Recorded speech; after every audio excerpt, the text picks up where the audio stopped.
Lektion 1: Köstliches Essen schätzen.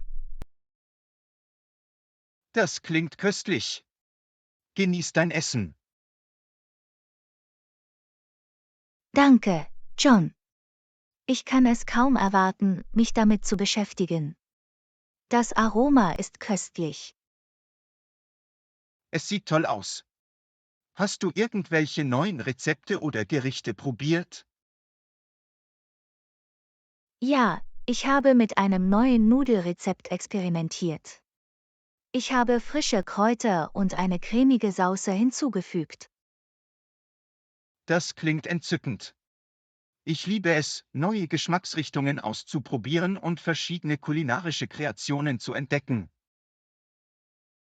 Es ist immer aufregend, in der Küche zu experimentieren und neue Geschmäcker zu entdecken. Ich genieße den Prozess des Kochens. Kochen kann ein großartiger kreativer Ausweg sein. Es ermöglicht Ihnen, Ihre kulinarischen Fähigkeiten und Vorlieben zum Ausdruck zu bringen. Absolut. Ich habe Freude daran, Mahlzeiten zuzubereiten und die Zufriedenheit in den Gesichtern der Menschen zu sehen, wenn sie meine Gerichte probieren. Du hast ein Talent zum Kochen, Anna. Deine Gerichte sehen immer unglaublich aus und schmecken auch. Danke, John. Danke für deine freundlichen Worte. Es motiviert mich, meine Fähigkeiten weiter zu erforschen und zu verbessern. Es ist wohlverdient. Ihre Leidenschaft für das Kochen zeigt sich in jedem Gericht, das Sie zubereiten. Das bedeutet mir viel, John. Ich freue mich, dass sich meine Leidenschaft in angenehmen kulinarischen Erlebnissen niederschlägt. Apropos kulinarische Erlebnisse, haben Sie in letzter Zeit neue Restaurants ausprobiert? Ja, ich habe kürzlich ein neu eröffnetes Thai-Restaurant besucht. Die Aromen waren kräftig und die Präsentation war beeindruckend. Das klingt fantastisch. Ich probiere gerne verschiedene Küchen aus und genieße die einzigartigen Aromen, die sie bieten. Das Erkunden verschiedener Küchen erweitert Ihren Gaumen und führt Sie in eine Welt mit unterschiedlichen Geschmacksrichtungen ein. Absolut. Es ist, als würde man sich auf ein kulinarisches Abenteuer einlassen, ohne die Stadt zu verlassen. Ich könnte nicht mehr zustimmen, John. Essen verbindet Menschen und Kulturen. Das tut es wirklich. Es ist faszinierend, wie Essen Menschen zusammenbringen und unvergessliche Erlebnisse schaffen kann. In der Tat schaffen gemeinsame Mahlzeiten Bindungen und Momente, die wir ein Leben lang schätzen. Nun, Anna, guten Appetit. Ich bin sicher, es wird ein herrliches Erlebnis. Danke, John. Danke für deine freundlichen Wünsche. Guten Appetit. Du bist willkommen, Anna. Genieß jeden Bissen. Es war mir eine Freude, mit dir über Essen zu sprechen. Ebenso, John. Essen sorgt immer für ein angenehmes Gespräch.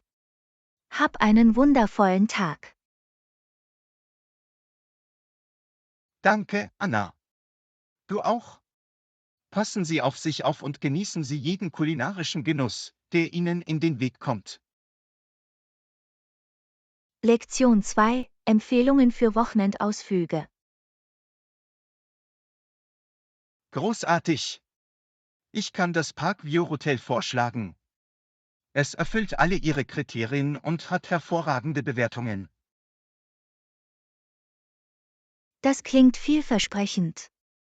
Welche Annehmlichkeiten bietet das Hotel? Das Hotel verfügt über ein Fitnesscenter, ein Spa zum Entspannen und ein Restaurant mit einer abwechslungsreichen Speisekarte. Das ist perfekt. Ich bleibe auch bei Kurzurlauben gerne aktiv, und ein Fitnesscenter ist ein Plus. Absolut. Es ist großartig, die Möglichkeit zu haben, unsere Trainingsroutine beizubehalten, auch wenn sie nicht zu Hause sind. Und ein Spa wäre eine wunderbare Möglichkeit, sich am Wochenende zu entspannen und uns verwöhnen zu lassen. Ich stimme zu.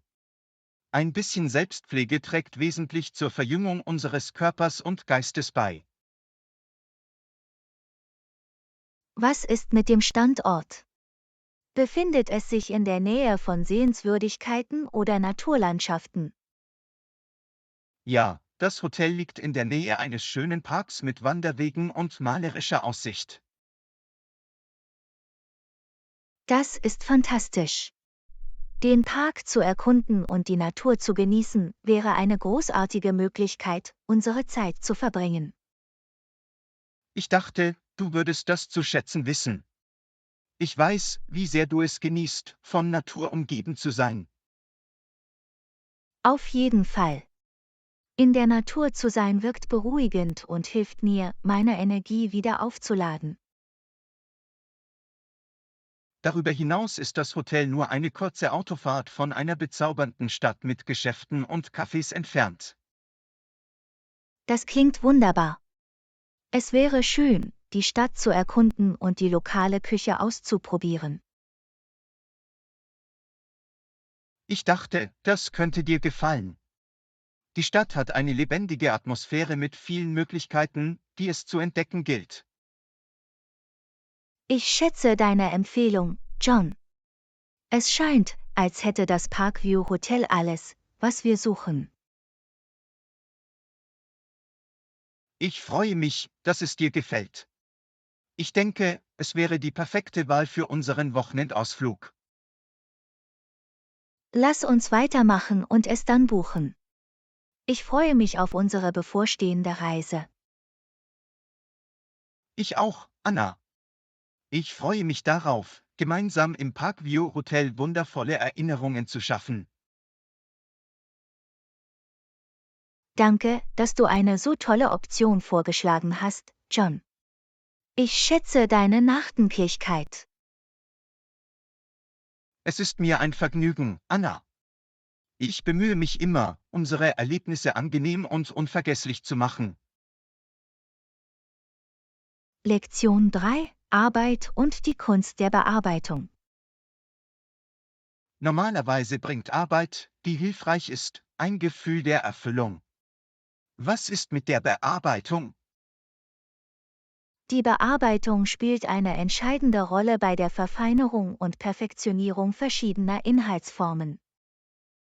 Das ist wahr. Es trägt dazu bei, Klarheit, Kohärenz und Genauigkeit schriftlicher Materialien zu gewährleisten. Absolut. Die Bearbeitung verbessert die Lesbarkeit und verbessert die Gesamtqualität des Inhalts. Was sind einige der wichtigsten Fähigkeiten, die einen guten Redakteur ausmachen? Die Liebe zum Detail ist unerlässlich, um Fehler und Inkonsistenzen zu erkennen. Starke Kommunikationsfähigkeiten sind auch für die Zusammenarbeit mit Autoren von entscheidender Bedeutung. Ich kann mir vorstellen, wie wertvoll diese Fähigkeiten im Bearbeitungsprozess wären. Was ist mit der Fähigkeit, konstruktives Feedback zu geben? Konstruktives Feedback zu geben ist in der Tat wichtig. Es hilft Autoren, ihre Arbeit zu verbessern und als Profis zu wachsen.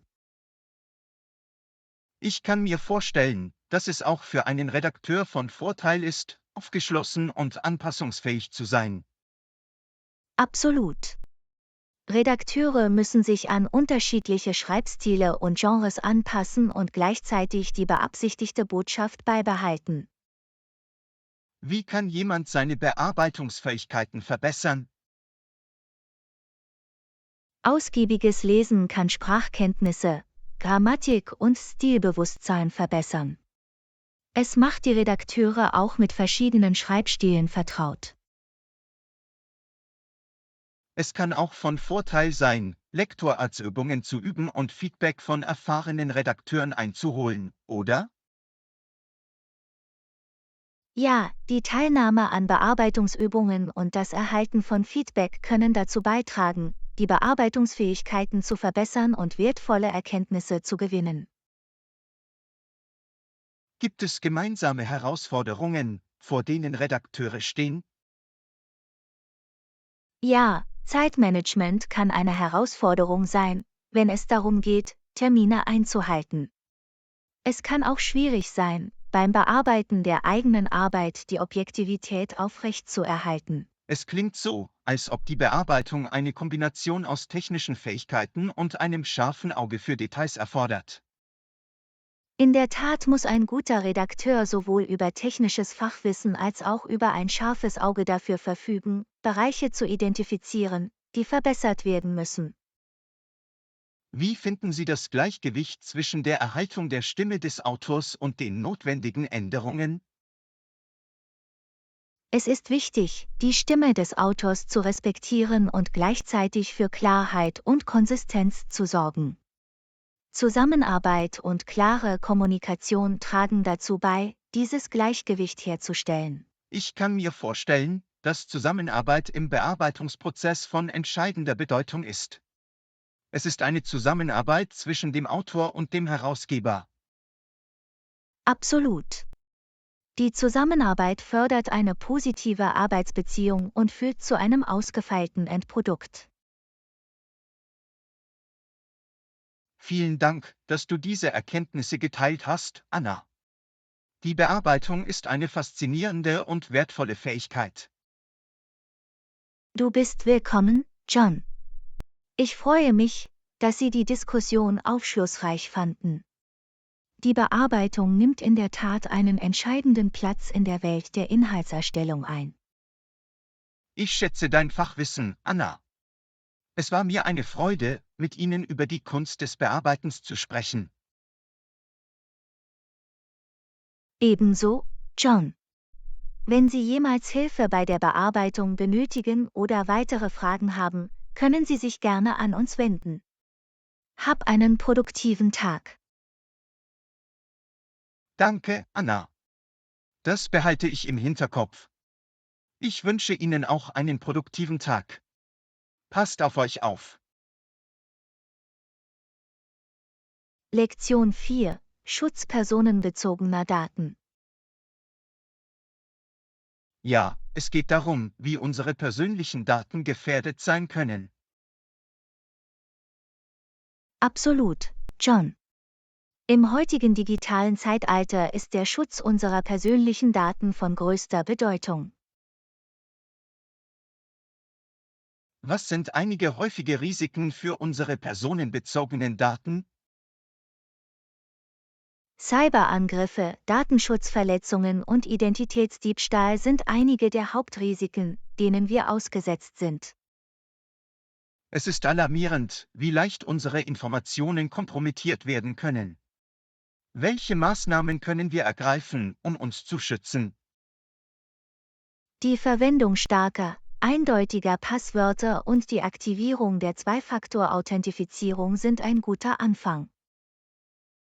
Die regelmäßige Aktualisierung unserer Geräte und Software kann auch zum Schutz vor Sicherheitslücken beitragen, oder? Ja, wenn wir unsere Geräte und Software auf dem neuesten Stand halten, stellen wir sicher, dass wir über die neuesten Sicherheitspatches verfügen. Wie wäre es, vorsichtig mit der Weitergabe persönlicher Daten im Internet zu sein? Wenn Sie darauf achten, was wir auf Social-Media-Plattformen teilen, und verdächtige Websites vermeiden, können Sie Risiken minimieren. Es ist wichtig, sich auch der Phishing-Versuche bewusst zu sein, oder? Absolut. Wenn Sie bei Phishing-E-Mails und Nachrichten wachsam sind, können Sie verhindern, dass Sie Opfer von Betrug werden. Gibt es Datenschutzeinstellungen oder Tools, die wir zum Schutz unserer persönlichen Daten verwenden können? Ja, viele Online-Plattformen bieten Datenschutzeinstellungen, mit denen wir kontrollieren können, wer auf unsere Informationen zugreifen kann. Die Verschlüsselung unserer Daten und die Verwendung virtueller privater Netzwerke, VPNs, können eine zusätzliche Sicherheitsebene hinzufügen, richtig? Das stimmt, John. Verschlüsselung und VPNs schützen unsere Daten beim Surfen im Internet oder bei der Nutzung von öffentlichem WLAN. Gibt es noch etwas, das wir beachten sollten, um unsere persönlichen Daten zu schützen? Die regelmäßige Überwachung unserer Jahresabschlüsse und Kreditauskünfte kann dazu beitragen, verdächtige Aktivitäten zu erkennen. Es ist wichtig, über die neuesten Sicherheitspraktiken und potenzielle Bedrohungen auf dem Laufenden zu bleiben, nicht wahr? Absolut. Proaktiv zu sein und über Sicherheitsmaßnahmen auf dem Laufenden zu bleiben, ist für den Schutz unserer persönlichen Daten unerlässlich. Vielen Dank, dass du diese wertvollen Tipps geteilt hast, Anna. Es ist wichtig, dass jeder seiner Datensicherheit Priorität einräumt. Du bist willkommen, John. Ich freue mich, dass Sie die Diskussion hilfreich fanden. Datensicherheit ist ein kritischer Aspekt unseres digitalen Lebens. In der Tat, Anna. Tragen wir unseren Teil zum Schutz unserer persönlichen Daten bei und ermutigen wir andere, dasselbe zu tun. Absolut, John. Zusammen können wir eine sicherere Online-Umgebung schaffen. Bleib sicher und pass auf dich auf. Danke, Anna. Du auch? Bleib sicher und hab einen wunderbaren Tag vor dir. Bis zum nächsten Mal. Lektion 5: Das beruhigende Geräusch von Regen. Ich genieße das Geräusch von Regen. Es ist beruhigend, besonders nachts. Ich stimme zu, John. Das sanfte Plätschern von Regentropfen hat etwas Beruhigendes. Es schafft ein friedliches Ambiente, nicht wahr? Es ist perfekt zum Abschalten und Entspannen. Absolut. Das rhythmische Geräusch des Regens kann uns helfen, Ruhe zu finden und unseren Geist zu beruhigen. Ich finde es besonders beruhigend, dem Regen zuzuhören, während ich mich mit einem guten Buch zusammengerollt habe. Es ist eine perfekte Kombination. Der Regen schafft eine gemütliche Atmosphäre zum Lesen und Eintauchen in eine Geschichte. Ich finde es auch erfrischend, beim Geräusch von Regen einzuschlafen. Es wiegt mich in einen tiefen Schlaf. Mir geht es genauso.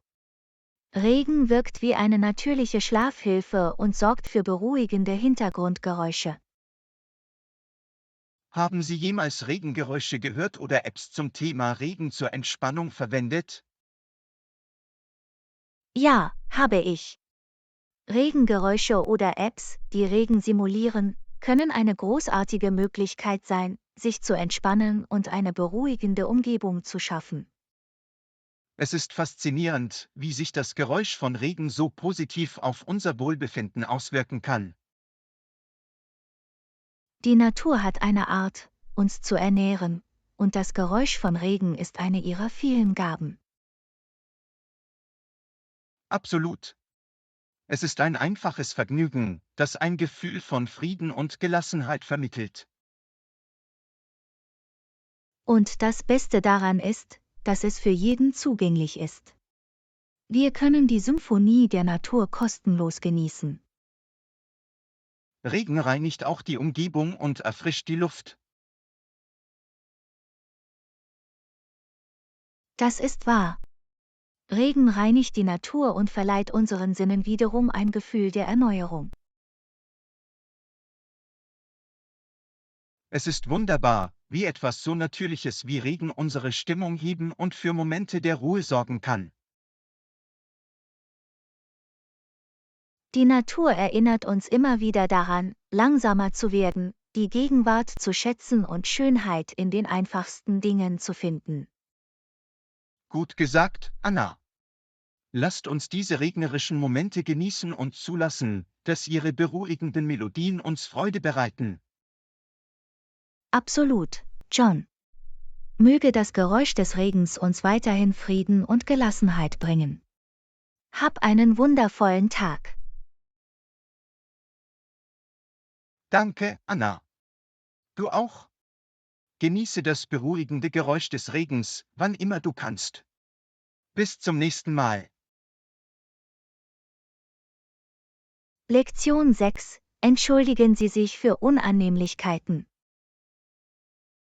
Funktioniert es richtig? Ich entschuldige mich für die Unannehmlichkeiten. Wir werden es sofort reparieren. Danke, dass du das Problem angesprochen hast, John. Wir freuen uns über Ihre schnelle Aufmerksamkeit darauf. Wir bemühen uns, ein reibungsloses Erlebnis zu bieten, und ich entschuldige mich für etwaige Störungen. Es ist verständlich, dass technische Schwierigkeiten auftreten können. Wir schätzen Ihre Bemühungen, diese zu lösen. Unser Team setzt sich dafür ein, dass alles reibungslos läuft, und wir entschuldigen uns für die entstandenen Unannehmlichkeiten. Ihr Engagement, das Problem umgehend anzugehen, ist lobenswert. Wir verstehen, dass Herausforderungen auftreten können. Wir schätzen Ihre Geduld und Ihr Verständnis, während wir daran arbeiten, die Situation zu korrigieren. Wir schätzen die Transparenz und die zur Lösung des Problems unternommenen Schritte. Vielen Dank, dass Sie uns auf dem Laufenden gehalten haben. Kundenzufriedenheit hat für uns oberste Priorität und wir entschuldigen uns für die entstandene Frustration. Ihre Anerkennung und Entschuldigung tragen wesentlich zur Aufrechterhaltung einer positiven Kundenbeziehung bei. Wir verpflichten uns, ein hohes Serviceniveau zu bieten, und wir entschuldigen uns für die entstandenen Unannehmlichkeiten. Ihr Engagement für die Lösung des Problems schafft Vertrauen bei Ihren Kunden. Wir schätzen Ihre Bemühungen. Wir entschuldigen uns noch einmal und versichern Ihnen, dass wir alle Anstrengungen unternehmen werden, um solche Probleme in Zukunft zu verhindern. Vielen Dank für Ihre Entschuldigung und Ihr Engagement, zukünftige Unannehmlichkeiten zu vermeiden. Wir schätzen Ihre Liebe zum Detail. Wir wissen, wie wichtig ein reibungsloses Erlebnis ist, und wir entschuldigen uns dafür, dass wir nicht in der Lage waren. Ihre Bereitschaft, Verantwortung zu übernehmen und sich zu entschuldigen, wirkt sich positiv auf Ihr Unternehmen aus. Wir schätzen Ihre Aufrichtigkeit. Vielen Dank für Ihr Verständnis und Ihre Annahme unserer Entschuldigung. Wir schätzen Ihr Feedback und Ihre Unterstützung. Wir schätzen Ihr Engagement bei der Lösung des Problems und Ihr Engagement für die Kundenzufriedenheit. Vielen Dank für Ihre Entschuldigung. Wir entschuldigen uns noch einmal und versichern Ihnen, dass wir fleißig daran arbeiten, die Situation zu korrigieren. Lektion 7. Das Einkaufserlebnis verbessern. Unbedingt. Es wird unser Einkaufserlebnis verbessern. Ich stimme zu, John. Die Verbesserung des Einkaufserlebnisses ist für die Kundenzufriedenheit unerlässlich. Wie können wir das Einkaufserlebnis verbessern? Die Bereitstellung einer benutzerfreundlichen Website oder App mit intuitiver Navigation ist ein guter Ausgangspunkt. Absolut. Einfach zu bedienende Plattformen ermöglichen es Kunden, bequem zu suchen und zu finden, was sie benötigen. Das Anbieten personalisierter Empfehlungen, die auf den Präferenzen der Kunden basieren, kann auch deren Einkaufserlebnis verbessern. Das ist wahr. Wenn Sie Vorschläge an Ihre Interessen anpassen, kann das Erlebnis persönlicher und angenehmer werden. Klare und detaillierte Produktbeschreibungen sowie hochwertige Bilder können Kunden dabei helfen, fundierte Entscheidungen zu treffen. Die Bereitstellung umfassender Informationen gibt den Kunden Vertrauen in ihre Einkäufe. Ein weiterer Aspekt ist eine effiziente Kundenbetreuung. Die zeitnahe Bearbeitung von Anfragen und Bedenken kann das Gesamterlebnis verbessern. Exzellenter Kundenservice ist entscheidend. Es schafft Vertrauen und fördert langfristige Kundenbeziehungen. Die Vereinfachung des Checkout-Vorgangs und das Anbieten mehrerer Zahlungsoptionen können das Erlebnis ebenfalls optimieren. Absolut. Ein reibungsloser Checkout-Prozess reduziert die Reibung und macht den Kauf für Kunden bequem.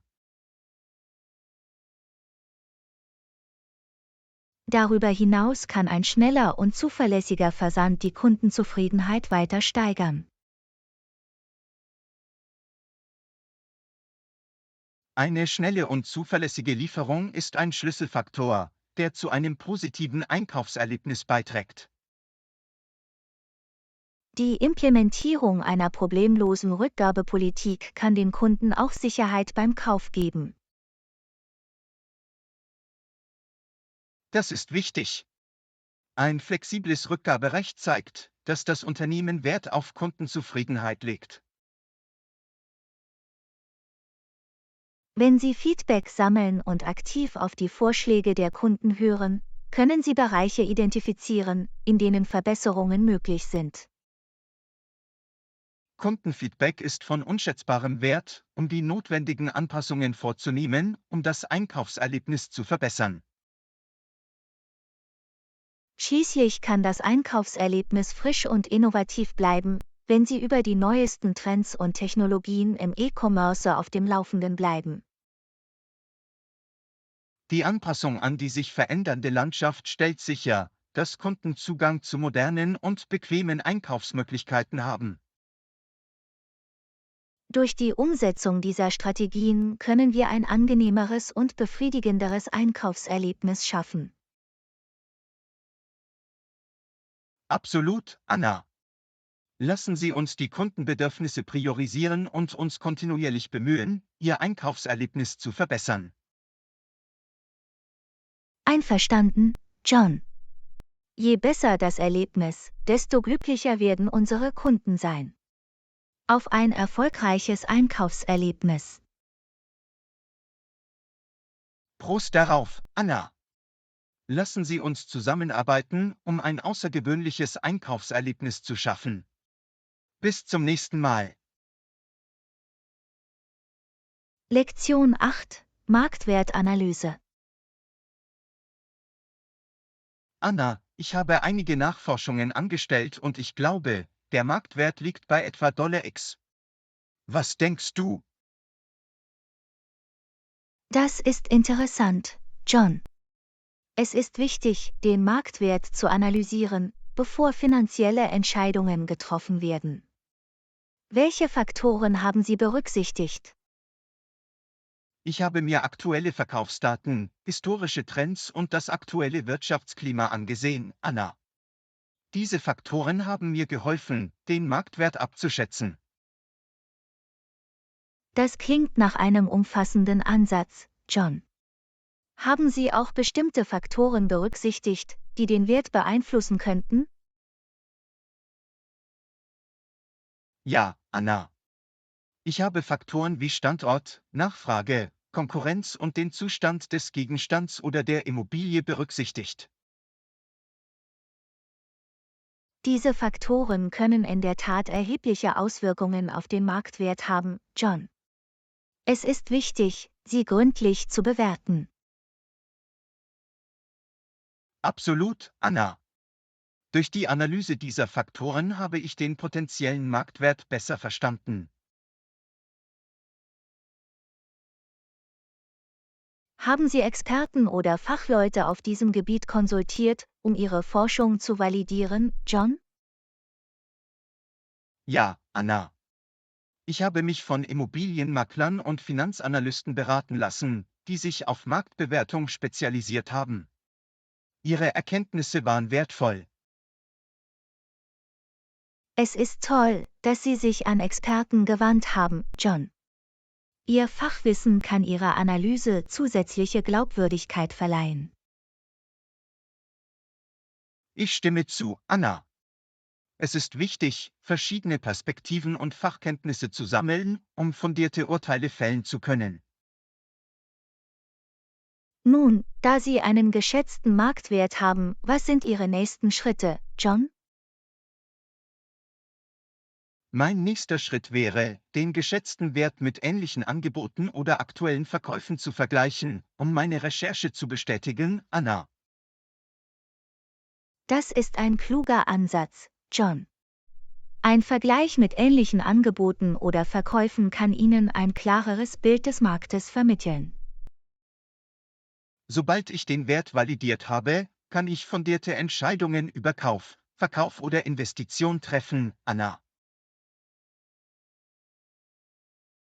Das ist der richtige Weg, John. Indem Sie Ihre Entscheidungen auf gründliche Recherchen und Analysen stützen, können Sie potenzielle Risiken minimieren. Genau, Anna. Finanzielle Entscheidungen auf der Grundlage einer soliden Marktwertanalyse zu treffen, ist entscheidend für den Erfolg. Ich freue mich, dass Sie sich die Zeit genommen haben, gründlich zu recherchieren, John. Es zeigt Ihr Engagement, fundierte Entscheidungen zu treffen. Danke, Anna. Ich glaube, dass das Verständnis des Marktwerts es Einzelpersonen ermöglicht, bessere finanzielle Entscheidungen zu treffen. Absolut, John. Es ist eine wertvolle Fähigkeit, die man in verschiedenen Lebensbereichen haben kann, egal ob es sich um Immobilien, Investitionen oder sogar persönliche Vermögenswerte handelt. Ich könnte nicht mehr zustimmen, Anna. Die Marktwertanalyse ist ein wichtiges Instrument, um fundierte finanzielle Urteile zu fällen. Ich bin froh, dass wir diese Diskussion hatten, John. Es unterstreicht die Bedeutung von Forschung und Analyse, wenn es um den Marktwert geht. In der Tat, Anna. Es ist eine Lektion, die ich mitnehmen und bei meinen zukünftigen finanziellen Bemühungen anwenden werde. Ich bin zuversichtlich, dass Ihre sorgfältigen Recherchen und Analysen zu fundierten und erfolgreichen Entscheidungen führen werden, John. Danke, Anna. Ihre Unterstützung und Ermutigung bedeuten mir viel. Es geht darum, kluge Entscheidungen auf der Grundlage einer Marktwertanalyse zu treffen. Lektion 9: Überprüfen Sie die Preise für Theaterkarten. Anna, ich habe von einem neuen Stück gehört, das in die Stadt kommt. Das klingt interessant. Sollen wir es uns ansehen?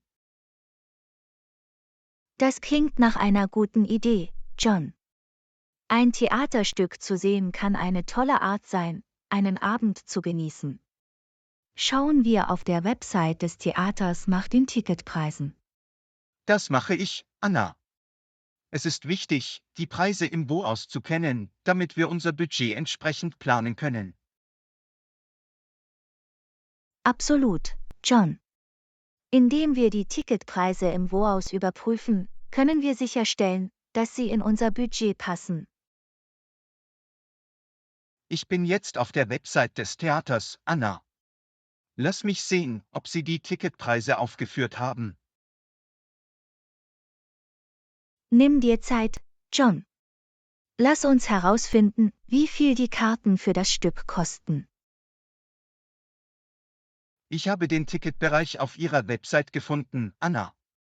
Es sieht so aus, als ob Sie je nach Sitzplatz unterschiedliche Preiskategorien haben. Das ist üblich, John. Verschiedene Sitzbereiche haben oft unterschiedliche Preise, je nach Aussicht und Nähe zur Bühne.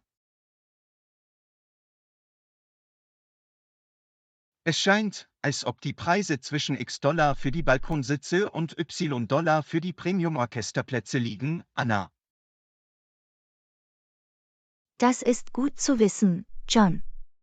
Bei der Auswahl der Sitzplatzkategorie können wir unsere Vorlieben und unser Budget berücksichtigen. Sie haben auch Rabatte für Studenten und Senioren, Anna. Wir sollten prüfen, ob wir uns für eines davon qualifizieren. Das ist eine Erkundung wert, John. Rabatte können uns helfen, etwas Geld zu sparen und gleichzeitig das Spiel zu genießen. Ich werde die spezifischen Anforderungen für die Studenten- und Seniorenrabatte überprüfen, Anna. Möglicherweise ist ein gültiger Ausweis oder ein Altersnachweis erforderlich. Das sind wichtige Informationen, John. Wir sollten sicherstellen, dass wir die Anforderungen erfüllen, um alle verfügbaren Rabatte in Anspruch nehmen zu können. Ich habe die Details gefunden, Anna. Es sieht so aus, als ob wir beide für den Studentenrabatt in Frage kommen. Wir können bei den Tickets etwas Geld sparen. Das sind großartige Neuigkeiten, John. Es ist immer schön, Rabatte zu nutzen und mehr für unser Geld zu bekommen.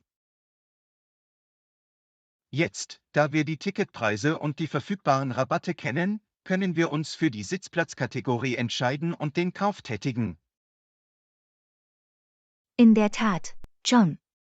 Bei der Auswahl der Plätze können wir unsere Präferenzen, unser Budget und das Gesamterlebnis, das wir uns wünschen, berücksichtigen. Ich werde weitermachen und die Tickets buchen, Anna. Wir können das Datum und die Sitzplatzkategorie auswählen und die Zahlung online abschließen. Hört sich gut an, John. Sichern wir uns unsere Plätze für das Stück und freuen wir uns auf einen schönen Abend. Die Tickets sind gebucht, Anna.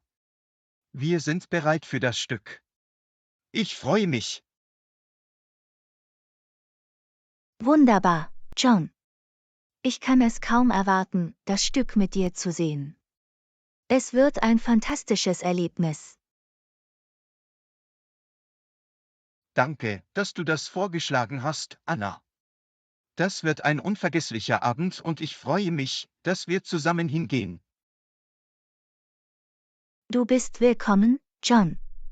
Ich freue mich, dass wir diese Erfahrung teilen werden. Auf eine unglaubliche Zeit im Theater. Prost darauf, Anna. Machen wir uns bereit für einen Abend voller Lachen, Emotionen und großartiger Darbietungen. Lektion 10: Schuhgeschäfte erkunden. Nun, es gibt ein paar beliebte Schuhgeschäfte in der Nähe. Die können wir uns ansehen.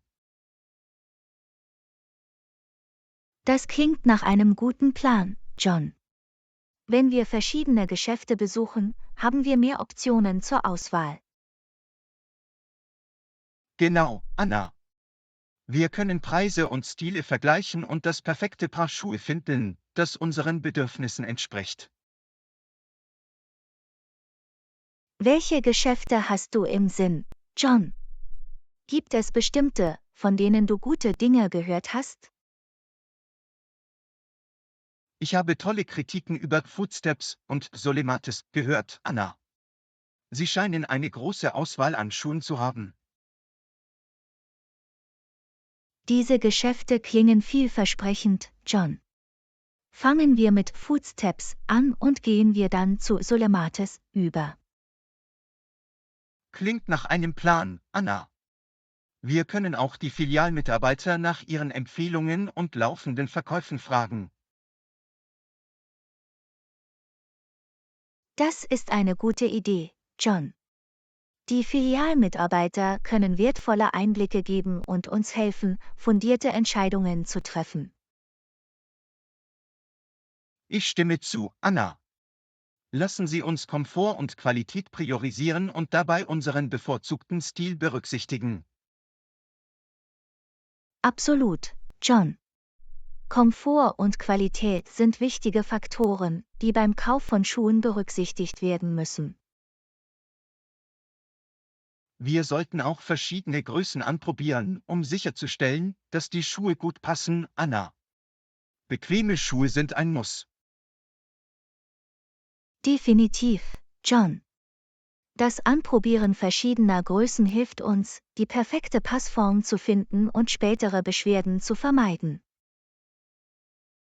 Es ist auch eine gute Idee, in den Schuhen herumzulaufen, um zu sehen, wie sie sich fühlen, Anna. Wir sollten sie richtig testen. Ich stimme zu, John. Wenn wir in den Schuhen herumlaufen, können wir besser verstehen, wie bequem und stützend sie sind. Wir können auch überprüfen, ob die Geschäfte Rückgabe- oder Umtauschrichtlinien haben, Anna. Nur für den Fall, dass wir unsere Meinung ändern. Das ist ein kluger Vorschlag, John. Wenn wir die Rückgabe- oder Umtauschrichtlinien kennen, können wir beruhigt sein. Achten wir darauf, auch unser Budget im Auge zu behalten, Anna. Es ist wichtig, Schuhe in unserer Preisklasse zu finden. Absolut, John. Wir sollten ein Budget festlegen und es einhalten, während wir die Schuhgeschäfte erkunden. Ich freue mich darauf, verschiedene Schuhe anzuprobieren und das perfekte Paar zu finden, Anna. Es macht immer Spaß, neue Schuhe zu kaufen. Mir geht es genauso, John. Es ist eine befriedigende Erfahrung, verschiedene Schuhe anzuprobieren und die zu finden, die perfekt passen. Lass uns jetzt losziehen und unser Schuhshopping-Abenteuer beginnen, Anna. Ich habe das Gefühl, dass wir einige großartige Optionen finden werden. Ich bin bereit, John. Lass uns die Schuhgeschäfte erkunden und den Prozess genießen, unser ideales Paar Schuhe zu finden. Hier geht es darum, die perfekten Schuhe zu finden, die Stil, Komfort und Qualität verbinden, Anna. Machen wir daraus einen erfolgreichen Einkaufsbummel. Lektion 11: Gesunde Gewohnheiten und Bewegung. Regelmäßig Sport treiben und sich gesund ernähren, das macht einen Unterschied. Ich habe gehört, dass morgendliches Training von Vorteil ist. Das ist toll zu hören, John.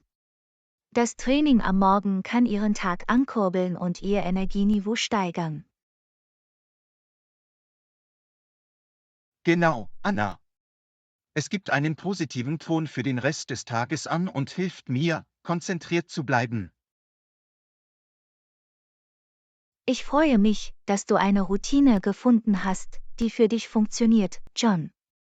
Welche Übungen hast du gemacht? Ich habe eine Mischung aus Cardio und Krafttraining gemacht, Anna. Es motiviert mich und verbessert meine allgemeine Fitness. Das klingt nach einem abgerundeten Ansatz, John. Cardio und Krafttraining ergänzen sich für optimale Ergebnisse. Definitiv, Anna. Cardio hilft, meine Ausdauer zu verbessern, während Krafttraining Muskeln aufbaut und die Kraft erhöht. Es ist gut, eine ausgewogene Trainingsroutine zu haben, John. Und was ist mit sauberem Essen? Und wie ist das gelaufen? Sauberes Essen hat die Spielregeln verändert, Anna. Ich habe ein erhöhtes Energieniveau und eine verbesserte Verdauung festgestellt. Das ist fantastisch, John. Wenn wir unseren Körper mit gesunden Lebensmitteln ernähren, profitieren wir davon. Absolut, Anna. Die Versorgung unseres Körpers mit nahrhafter Nahrung unterstützt das allgemeine Wohlbefinden und hilft uns, bessere Leistungen zu erbringen. Haben Sie bestimmte Veränderungen in Ihrem Körper oder Ihrer Stimmung bemerkt, seit Sie diese gesunden Gewohnheiten angenommen haben? Ich habe einen erhöhten Muskeltonus und eine verbesserte Stimmung bemerkt, Anna. Es ist erstaunlich, wie sich unsere Lebensgewohnheiten auf uns auswirken können. Unser Körper ist widerstandsfähig, John. Wenn wir uns um sie kümmern, reagieren sie positiv. Ich könnte nicht mehr zustimmen, Anna. Es ist wichtig, der Selbstpflege Priorität einzuräumen und jeden Tag gesunde Entscheidungen zu treffen. Es ist inspirierend, dein Engagement zu sehen, John. Ihr Engagement für einen gesunden Lebensstil ist ein gutes Beispiel. Danke, Anna. Ich glaube, dass kleine, konsequente Maßnahmen zu erheblichen langfristigen Veränderungen führen. Absolut, John. Beständigkeit ist der Schlüssel, wenn es um die Aufrechterhaltung eines gesunden Lebensstils geht. Ich ermutige dich, zu mir zu kommen, Anna. Zusammen können wir uns gegenseitig motivieren, auf Kurs zu bleiben. Ich weiß die Einladung zu schätzen, John. Unterstützen wir uns gegenseitig auf unserem Weg zu einer besseren Gesundheit. Das klingt nach einem Plan, Anna. Wir werden uns gegenseitig zur Rechenschaft ziehen und unsere Fortschritte feiern. Ich freue mich, diese Reise mit dir zu beginnen, John. Auf unser weiteres Wachstum und Wohlbefinden. Prost darauf, Anna. Lassen Sie uns unserer Gesundheit Priorität einräumen und andere dazu inspirieren, dasselbe zu tun. Lektion 12: Eine Einkaufsliste erstellen. Das wäre hilfreich. Ich markiere die Artikel, die ich zu Hause brauche. Gute Idee, John. Eine Einkaufsliste stellt sicher, dass wir nichts vergessen und spart Zeit im Geschäft. Definitiv, Anna. Es hält mich organisiert und verhindert Impulskäufe. Welche Artikel hast du vor, deiner Einkaufsliste hinzuzufügen, John? Ich muss meine Vorräte an Obst, Gemüse und einigen Grundnahrungsmitteln wie Reis und Nudeln auffüllen. Es ist ein kluger Schachzug, frische Produkte und Essentials für die Vorratskammer hinzuzufügen, John. Ich werde das Gleiche tun. Es ist wichtig, zu Hause eine Vielzahl von nahrhaften Optionen zu haben, Anna. Was brauchst du noch? Mir gehen Milch, Eier und Joghurt aus. Die füge ich meiner Liste hinzu. Gute Entscheidungen, Anna. Milchprodukte liefern wichtige Nährstoffe und sind vielseitig einsetzbar. Ich werde meiner Liste für Proteinoptionen auch etwas Hühnchen und Fisch hinzufügen. Protein ist entscheidend für die Muskelreparatur und die allgemeine Gesundheit, Anna. Gute Entscheidung. Ich werde überprüfen, ob ich auch Reinigungsmittel oder Toilettenartikel benötige. Das ist eine gute Erinnerung, Anna. Es ist leicht, diese Dinge zu übersehen, aber sie sind unverzichtbar. Ich stimme zu, John. Es ist besser, sie auf der Liste zu haben, als später zu merken, dass wir sie nicht mehr haben. Gibt es bestimmte Marken oder Vorlieben, die du für bestimmte Artikel hast, Anna? Nicht besonders, John. Ich bin offen dafür, je nach Verfügbarkeit und Qualität verschiedene Marken auszuprobieren. Hier auch, Anna. Flexibilität ermöglicht es uns, neue Produkte zu entdecken und herauszufinden, was für uns am besten funktioniert. Es ist auch eine gute Idee, nach laufenden Verkäufen oder Rabatten zu suchen, bevor Sie in den Laden gehen. Ausgezeichnetes Argument, Anna. Geld zu sparen, wann immer möglich, ist immer ein Bonus. Ich mache mir eine Notiz, um die Preise zu vergleichen und nach Sonderangeboten zu suchen, John. Das ist ein kluger Ansatz, Anna. Das hilft uns, fundierte Entscheidungen zu treffen und etwas Geld zu sparen. Sobald wir unsere Einkaufslisten fertig haben, können wir zusammen in den Laden gehen, wenn du möchtest, John. Das würde ich schätzen, Anna. Gemeinsames Einkaufen macht immer mehr Spaß und ist effizienter. Klingt nach einem Plan, John. Lass uns unsere Einkaufslisten erstellen und alles besorgen, was wir brauchen. Einverstanden, Anna. Wenn wir gut organisiert sind, werden wir einen erfolgreichen und produktiven Einkaufsbummel haben. Ich freue mich darauf, John. Sorgen wir dafür, dass wir alle Artikel bekommen, die wir brauchen. Absolut, Anna. Mit unseren Einkaufslisten in der Hand erobern wir den Laden und haken alles ab. Auf einen gut geplanten Einkaufsbummel und eine voll ausgestattete Speisekammer, John. Lass es uns geschehen lassen. Prost darauf, Anna. Lass uns gehen und den Laden erobern. Lektion 13: Kreative Projekte. Inspirationen, ja. Ich habe ein paar Ideen im Kopf. Wie wäre es mit der Zusammenarbeit an einem kreativen Projekt? Das klingt aufregend, John. Ich bin immer bereit, neue kreative Unternehmungen zu erkunden. Welche Ideen hast du? Ich dachte darüber nach, ein Fotoprojekt zu starten, das die Schönheit der Natur in unserer Gegend einfängt. Das ist eine wunderbare Idee, John. Naturfotografie kann so faszinierend und inspirierend sein. Ich glaube, es würde uns ermöglichen, die Schönheit um uns herum zu schätzen und unsere fotografischen Fähigkeiten zu verbessern. Ich bin dabei, John. Ich wollte schon immer meine fotografischen Fähigkeiten verbessern und die Natur mehr erkunden. Fantastisch! Wir können Ausflüge in verschiedene Parks, Wälder und Gärten planen, um verschiedene Landschaften einzufangen. Wir können auch mit verschiedenen Techniken wie Makrofotografie oder Langzeitbelichtungen experimentieren. Genau, Anna. Das Ausprobieren verschiedener Techniken wird uns helfen, als Fotografen zu wachsen und unserer Kreativität freien Lauf zu lassen.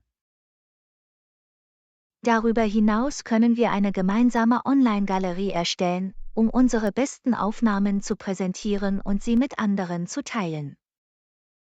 Das ist eine tolle Idee. Es wäre eine Plattform, um andere Fotografie-Enthusiasten zu inspirieren und mit ihnen in Kontakt zu treten. Wir könnten auch kurze Bildunterschriften oder Geschichten zu unseren Fotos schreiben, um eine weitere Ebene der Kreativität hinzuzufügen. Ich liebe diese Idee, Anna. Die Kombination von Bildern und Storytelling kann unser Projekt noch wirkungsvoller machen. Apropos Geschichten erzählen, ein anderes kreatives Projekt, das wir untersuchen könnten, ist das Schreiben von Kurzgeschichten oder Gedichten. Ich freue mich, dass du das erwähnt hast, Anna. Schreiben ermöglicht es uns, unsere Gedanken und Vorstellungskraft auf einzigartige Weise auszudrücken. Wir können abwechselnd Aufforderungen füreinander schreiben und sehen, wohin uns unsere Kreativität führt. Das klingt nach einer lustigen und herausfordernden Übung, Anna. Das wird uns dazu bringen, um die Ecke zu denken. Wir können sogar unsere besten Werke in einer kleinen Anthologie zusammenstellen oder sie in einem Blog oder in sozialen Medien teilen. Das ist eine tolle Idee. Es wäre eine Möglichkeit, andere zu inspirieren und Feedback zu unserem Schreiben zu erhalten. Absolut, John. Feedback ist wertvoll für Wachstum und Verbesserung in jeder kreativen Tätigkeit. Hast du neben dem Fotografieren und Schreiben noch andere kreative Projekte im Sinn, Anna? Ich war daran interessiert, ein Musikinstrument wie Gitarre oder Klavier spielen zu lernen. Das ist wunderbar, Anna. Ein Musikinstrument zu lernen ist eine wunderschöne Art, sich auszudrücken. Wir könnten Online-Tutorials finden oder sogar gemeinsam Unterricht nehmen, um uns auf diese musikalische Reise zu begeben. Ich bin bereit dafür, Anna. Gemeinsames Lernen macht den Prozess angenehmer und motivierender. Dann ist es geklärt, John. Wir werden in diese kreativen Projekte eintauchen und gemeinsam unsere Leidenschaften erkunden. Ich kann es kaum erwarten zu sehen, was wir kreieren, Anna. Lassen Sie uns gegenseitig inspirieren und unsere Ideen zum Leben erwecken. Wir freuen uns darauf, unserer Kreativität freien Lauf zu lassen und uns auf spannende künstlerische Abenteuer einzulassen, John. Prost darauf, Anna. Lassen wir unserer Kreativität freien Lauf und schaffen wir etwas wirklich Bemerkenswertes. Lektion 14: Abenteuer beim Sprachenlernen.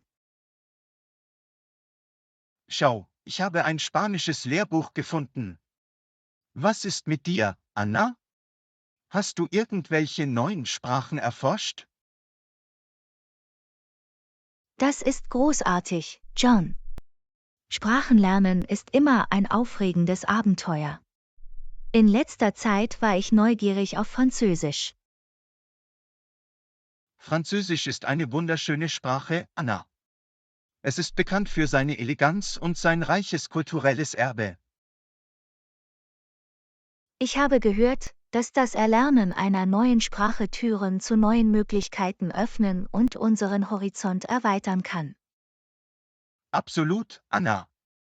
Es ermöglicht uns, mit verschiedenen Kulturen in Kontakt zu treten und mit einem breiteren Spektrum von Menschen zu kommunizieren. Wie hast du vor, das spanische Lehrbuch zu verwenden, John? Denken Sie darüber nach, selbst zu lernen oder Unterricht zu nehmen. Ich glaube, ich fange mit dem Selbststudium an, Anna. Ich werde das Lehrbuch verwenden, um die Grundlagen zu lernen und selbst zu üben. Das ist ein großartiger Ansatz, John.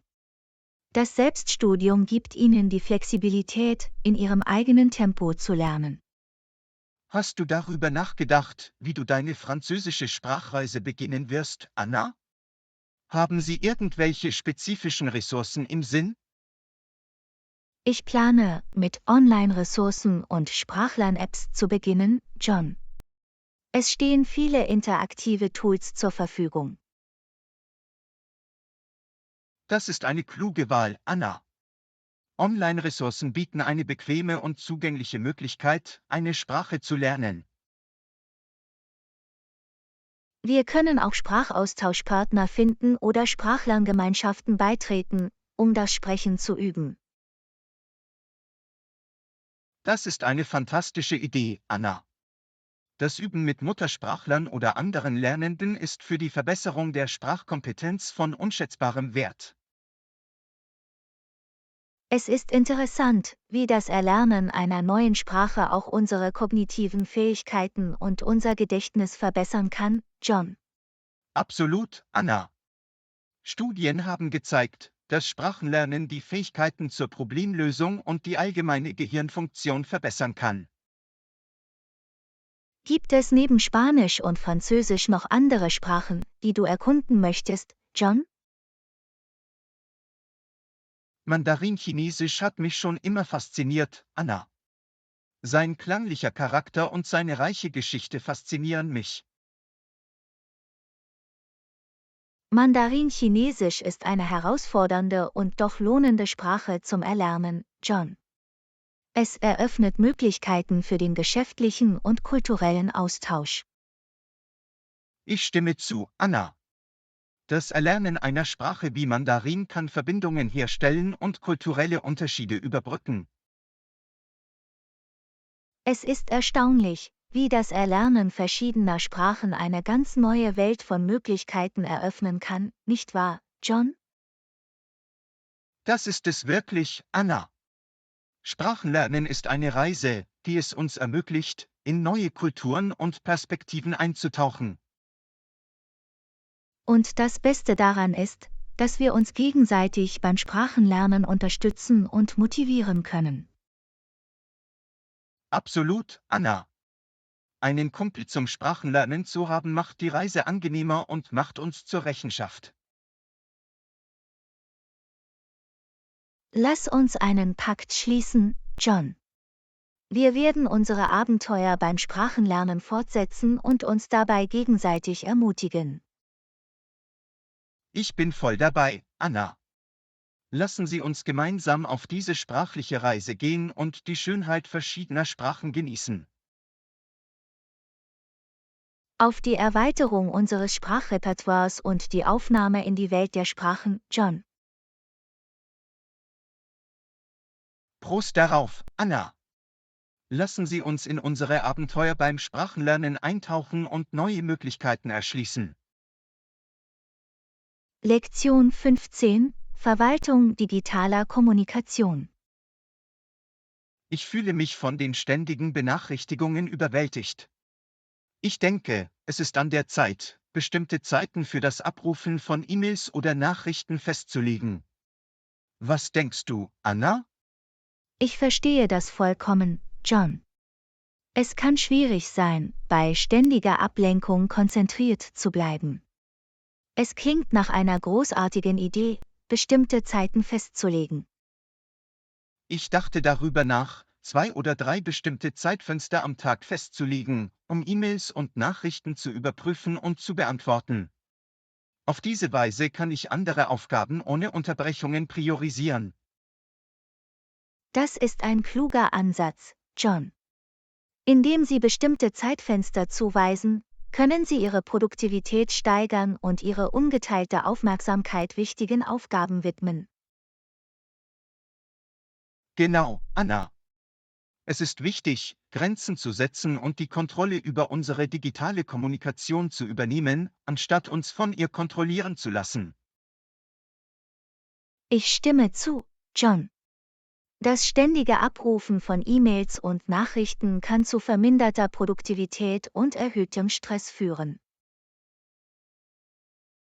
Darüber hinaus ermöglicht die Festlegung bestimmter Zeiten eine bessere Work-Life-Balance. Wir können in unserem Privatleben ohne ständige digitale Ablenkungen voll präsent sein. Absolut, John. Wir brauchen Zeit, um abzuschalten und uns von der Arbeit oder anderen Verpflichtungen zu trennen. Eine Herausforderung, die ich voraussehe, ist die Angst, Antworten zu verpassen oder zu verzögern. Wie willst du das angehen, Anna?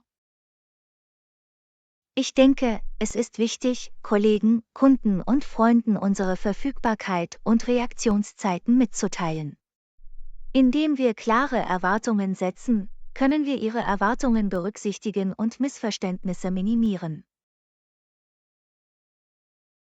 Das ist ein gutes Argument, Anna. Eine transparente Kommunikation über unsere Verfügbarkeit hilft anderen, unsere Grenzen zu verstehen und ermutigt sie, unsere festgelegten Kommunikationszeiten einzuhalten. Während unserer speziellen Fokuszeit können wir auch automatische Antworten oder Abwesenheitsnachrichten verwenden.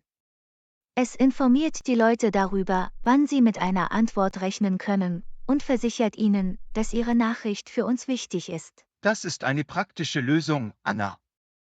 Automatisierte Antworten können einen temporären Puffer bieten, während wir uns auf unsere Aufgaben konzentrieren.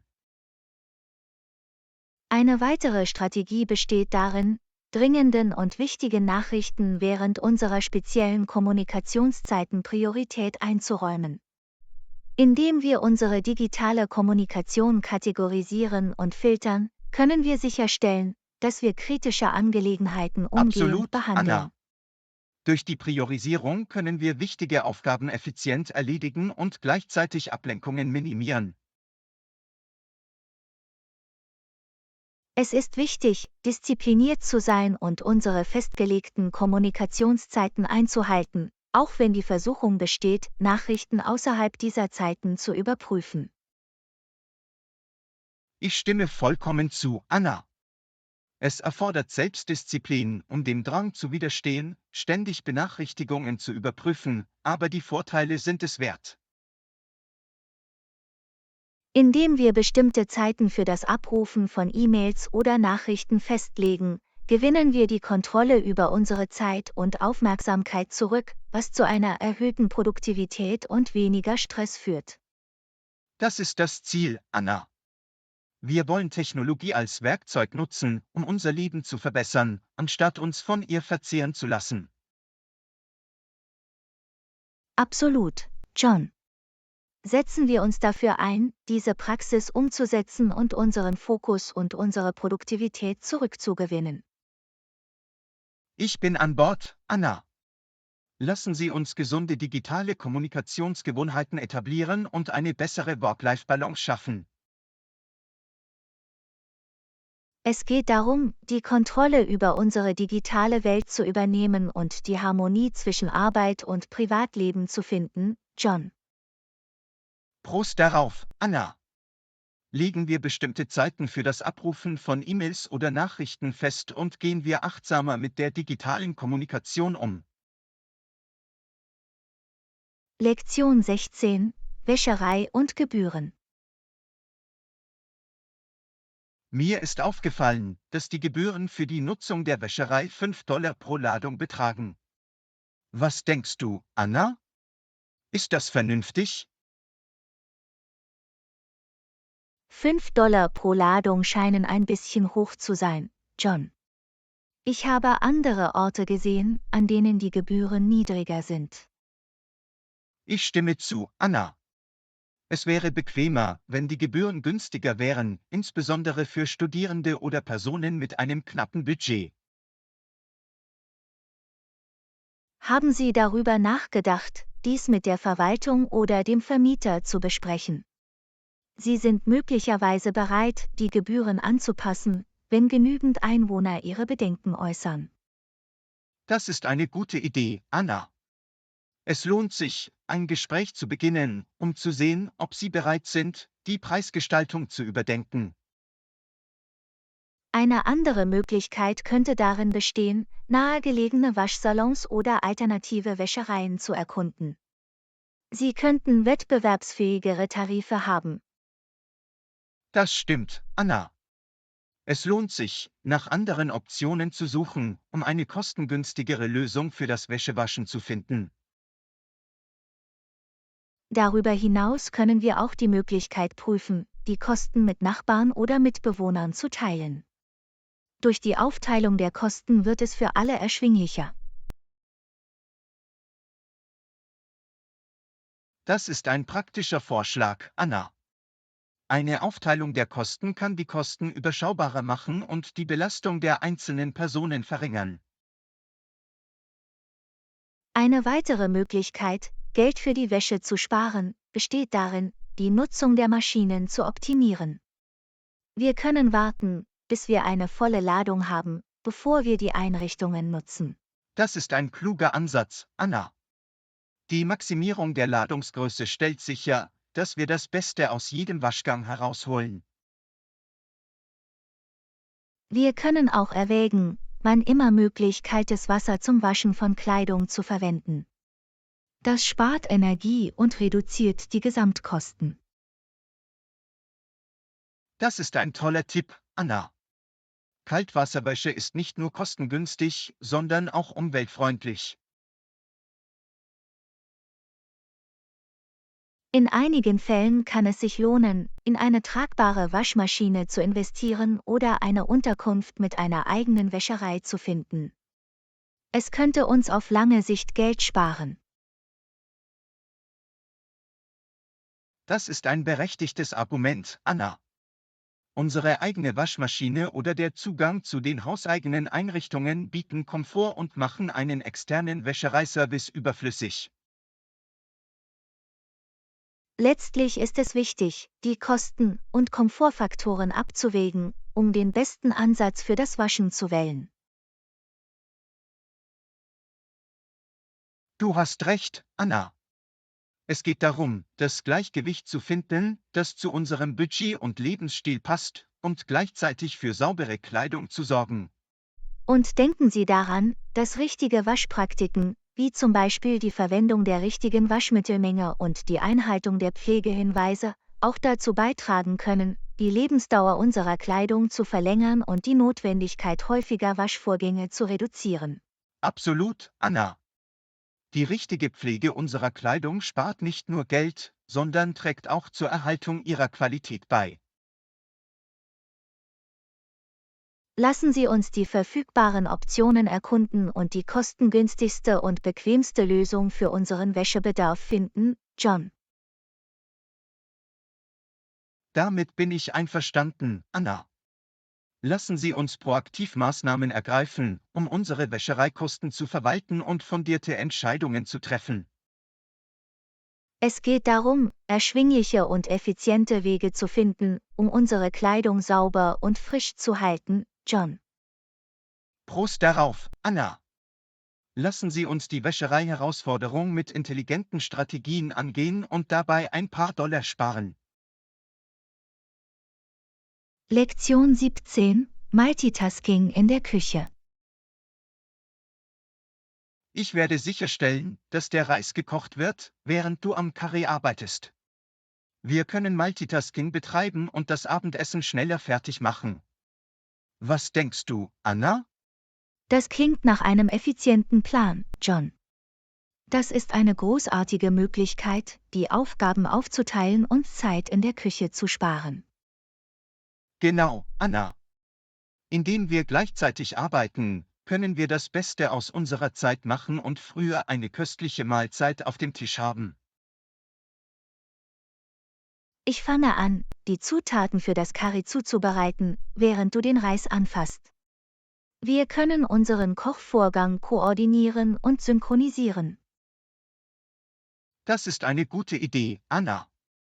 Wir können kommunizieren und uns gegenseitig helfen, wenn nötig, um sicherzustellen, dass alles reibungslos funktioniert. Während der Reis kocht, kann ich das Gemüse hacken und die Gewürze für das Curry sammeln. Das wird den Prozess rationeller machen. Perfekt, Anna. Während der Reis köchelt, konzentriere ich mich darauf, die richtige Textur und Konsistenz zu erreichen. Es ist wichtig, es genau zu überwachen. In der Zwischenzeit kann ich die Zwiebeln und den Knoblauch für die Currybasis anbraten. Das Aroma wird die Küche füllen, während wir an anderen Aufgaben arbeiten. Klingt köstlich, Anna. Sobald der Reis gar ist, schüttel ich ihn mit einer Gabel auf und lasse ihn ruhen, während wir die letzten Schritte für das Curry erledigen. Während das Curry köchelt, können wir die Wartezeit nutzen, um den Tisch zu decken und zusätzliche Beilagen oder Gewürze zuzubereiten. Exzellenter Vorschlag, Anna. Es ist effizient, die Ausfallzeiten beim Kochen zu nutzen, um andere kleine Aufgaben zu erledigen und ein reibungsloses Speiseerlebnis zu gewährleisten. Ich behalte das Curry im Auge und rühre gelegentlich um, damit es nicht an der Pfanne klebt. In der Zwischenzeit können Sie den Reis überprüfen, um sicherzustellen, dass er perfekt zubereitet ist. Absolut, Anna. Es ist wichtig, die richtige Schärfe beizubehalten und das Curry umzurühren, um seine Aromen zu entfalten. Ich werde den Reis auch probieren, ob er gar ist. Sobald das Curry fertig ist, können wir die Hitze ausschalten und es einige Minuten ruhen lassen, damit sich die Aromen vermischen. Während das Curry ruht, plattiere ich den Reis und garniere ihn mit frischen Kräutern oder einer Prise gerösteten Sesamkörnern, um ihn optisch noch attraktiver zu machen. Das ist eine nette Geste, John. Die Präsentation spielt eine wichtige Rolle bei der Verbesserung des gesamten kulinarischen Erlebnisses. Zum Schluss können wir das Curry über dem fluffigen Reis servieren und unser köstliches, hausgemachtes Essen genießen, das wir gemeinsam zubereitet haben. Absolut, John. Es ist befriedigend, die Früchte unserer Multitasking-Bemühungen zu sehen und als Ergebnis eine schmackhafte Mahlzeit zu genießen. Lassen Sie uns unseren Plan in die Tat umsetzen, Anna. Zusammen können wir ein kulinarisches Meisterwerk schaffen und gleichzeitig unsere Zeit in der Küche effizient verwalten. Ich freue mich darauf, mit dir zusammenzuarbeiten, John. Es ist eine fantastische Gelegenheit, zusammenzuarbeiten und unsere Kochkünste unter Beweis zu stellen. Auf Multitasking in der Küche und gemeinsame Zubereitung unvergesslicher Mahlzeiten, Anna. Lektion 18: Unvergessliche und erfüllende Ferien. Die Planung einzigartiger Aktivitäten und Erlebnisse macht den Urlaub definitiv unvergesslicher und erfüllender. Stimmst du nicht zu, Anna? Absolut, John. Es sind die besonderen Momente und außergewöhnlichen Abenteuer, die einen bleibenden Eindruck hinterlassen und den Urlaub wirklich unvergesslich machen. Ich glaube, dass das Verlassen unserer Komfortzonen und das Ausprobieren neuer Dinge ein Gefühl der Aufregung verleiht und unsere Reiseerlebnisse bereichert. Ich könnte nicht mehr zustimmen, John. Unbekannte Orte zu erkunden, sich auf lokale Gebräuche einzulassen und in die Kultur einzutauchen, kann zu lebenslangen Erinnerungen führen. Es lohnt sich auch, Ziele abseits der Touristenpfade oder weniger bekannte Attraktionen in Betracht zu ziehen. Sie bieten oft versteckte Juwelen und einzigartige Begegnungen. Das ist ein gutes Argument, John. Wenn wir die typische Touristenroute verlassen, können wir authentische Erlebnisse entdecken und uns mit der lokalen Gemeinschaft verbinden.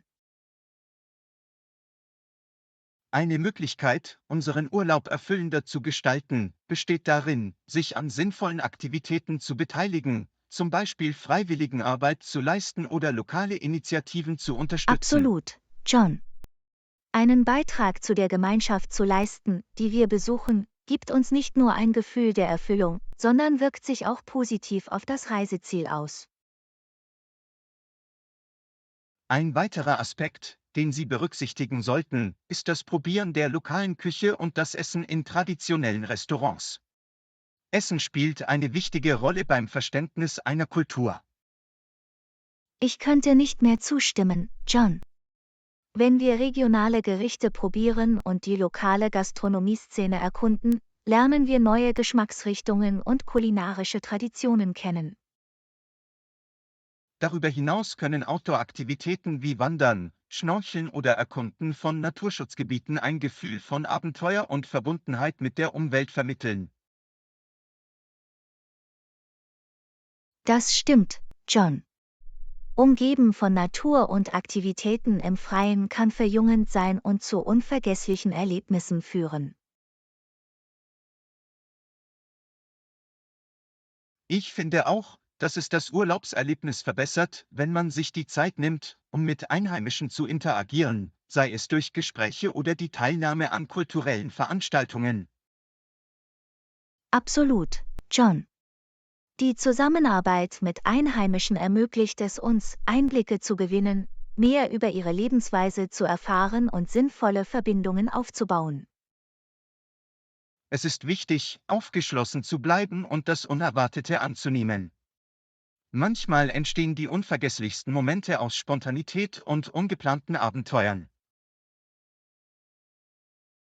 Es ist wichtig, aufgeschlossen zu bleiben und das Unerwartete anzunehmen. Manchmal entstehen die unvergesslichsten Momente aus Spontanität und ungeplanten Abenteuern.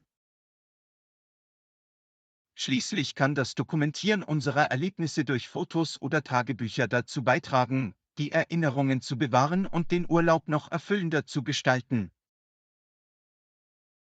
Ich stimme zu, John. Momente durch Fotos festzuhalten und unsere Gedanken aufzuschreiben, ermöglicht es uns, über die Reise nachzudenken und die Erinnerungen später noch einmal zu erleben. Lassen Sie uns danach streben, einen Urlaub voller außergewöhnlicher Momente, echter Verbindungen und bedeutungsvoller Erlebnisse zu schaffen, Anna. Damit bin ich einverstanden, John. Auf die Planung und den Beginn eines Urlaubs, der uns viele Jahre lang schöne Erinnerungen hinterlassen wird. Prost darauf, Anna. Lassen Sie uns jeden Moment zählen lassen und einen Urlaub schaffen, der unsere Erwartungen übertrifft und unsere Herzen mit Freude erfüllt.